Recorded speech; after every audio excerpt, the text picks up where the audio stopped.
Imagine this, a world where millions of people who don't have access to banks could still send, receive, and store money securely. A system that doesn't rely on Wall Street, governments, or any central authority, but instead on math, science, and a global community.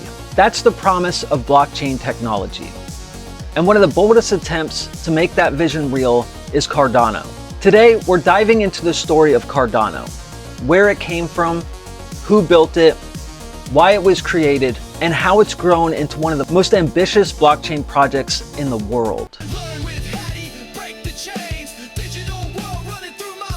To understand Cardano, we need to rewind. Blockchain didn't begin with Bitcoin. It has roots in decades of cryptography. Back in 1982, cryptographer David Chaum laid out the first ideas of a system where people could trust one another without a central authority. A decade later, Stuart Haber and W. Scott Stornetta introduced a way to chain blocks of data together with timestamps, making it nearly impossible to tamper with records.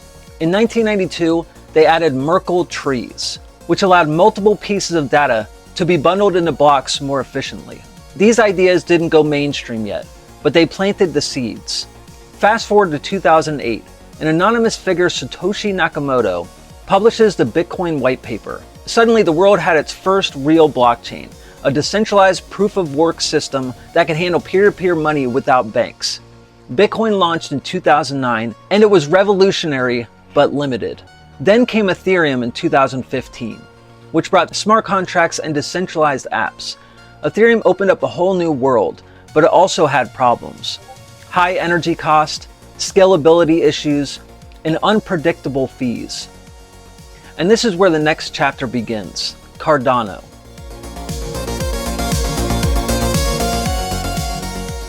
Cardano was founded in 2015 by Charles Hoskinson and Jeremy Wood. Hoskinson, a mathematician and one of Ethereum's co-founders, had already seen the strengths and weaknesses of early blockchain projects. After leaving Ethereum in 2014, over disagreements about whether it should run as a non-profit or for-profit venture, he set out to build something different. Together with Jeremy Wood, he founded Input Output Global, or IOG, a company dedicated to building blockchains with scientific rigor. Cardano launched publicly in September 2017. After raising funds through an ICO, and right from the start, it had a very different philosophy. Every piece of technology would be peer-reviewed, researched, and tested like academic science before being released. That is what it's all about. The goal was bold: to create a blockchain that solved Bitcoin's wasteful energy problem, Ethereum's scalability bottlenecks, and the governance issues that plague the crypto world. Charles often described it as a financial operating system for people who don't have one, especially in developing regions of the world. Cardano isn't just a name pulled out of thin air. It honors Girolamo Cardano, a 16th century Italian mathematician, and its cryptocurrency ADA is named after Ada Lovelace, the world's first computer programmer. Symbolism aside, Cardano has a clear mission: sustainability, scalability, and interoperability. In simple terms, that means a blockchain that can last for decades, handle global demand, and connect with other systems. Hoskinson has traveled around the world, from Ethiopia to Argentina, trying to position Cardano as not just another crypto, but as infrastructure for people who are locked out of traditional finance. Now let's break down what makes Cardano unique. At the heart of Cardano is its consensus protocol. Unlike Bitcoin's proof of work, which burns massive amounts of electricity, Ouroboros uses proof of stake. This means ADA holders can stake their coins to help secure the network, and in return, they earn rewards. It's far more energy efficient, consuming a tiny fraction of Bitcoin's energy. Next is the ledger model. Cardano uses something called EUTXO, which combines the security of Bitcoin's transaction model with the flexibility of Ethereum's smart contracts.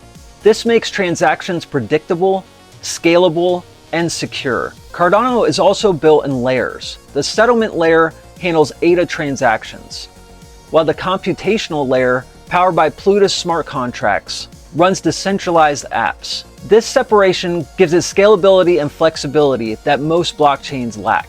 And Cardano is designed to scale through sidechains and new tools. Its Midnight sidechain, for example, focuses on privacy using zero-knowledge proofs, allowing users to reveal information selectively when needed, bridging crypto with real-world regulations. All of this is backed by an academic foundation.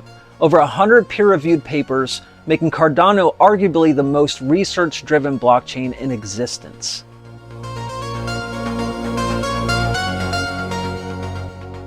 Cardano's development is divided into eras, each named after great thinkers. Byron in 2017 built the core infrastructure and wallets. Shelley in 2020 decentralized the network, letting the community run stake pools. Goguen in 2021 introduced smart contracts, NFTs, and DeFi. Basho, the era we're in right now, is focused on scaling with tools like sidechains. Voltaire, just beginning, will bring full community governance, where ADA holders can vote on the blockchain's future.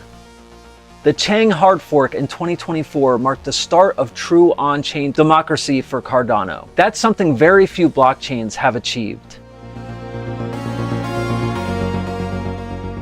Cardano isn't just theory, it's been applied in the real world. It partnered with Ethiopia to give millions of students blockchain-based IDs, worked with New Balance to authenticate sneakers, and launched projects in supply chains, telecoms, and finance. We see you, Palm. By 2021, Cardano's market cap hit $77 billion, making it one of the biggest cryptocurrencies in the world. And since then, it has continued building, even as the hype around crypto markets has gone up and down.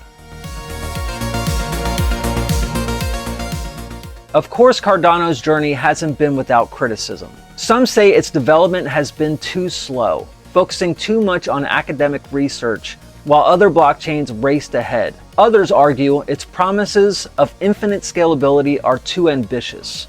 In 2023, ADA was even caught in regulatory battles, when the US SEC classified it as a security in lawsuits against exchanges like Kraken and Binance. Prices dropped, and critics questioned its future.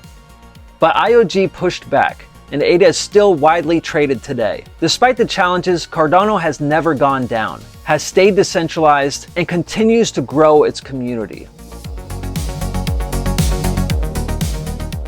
So where is Cardano today? As of 2025, it's entering a new phase of governance with Voltaire, allowing ADA holders to directly shape the network. Midnight, its privacy-focused sidechain, is rolling out, aiming to strike a balance between transparency and compliance. Cardano is even exploring being used as a layer 2 for Bitcoin, potentially bridging the world's biggest crypto with one of the most advanced proof-of-stake networks. Charles Hoskinson himself says Cardano was built to last 50 years or more, and that it's infinitely scalable. Whether you believe that or not, one thing is certain. It's one of the most ambitious blockchain projects in existence.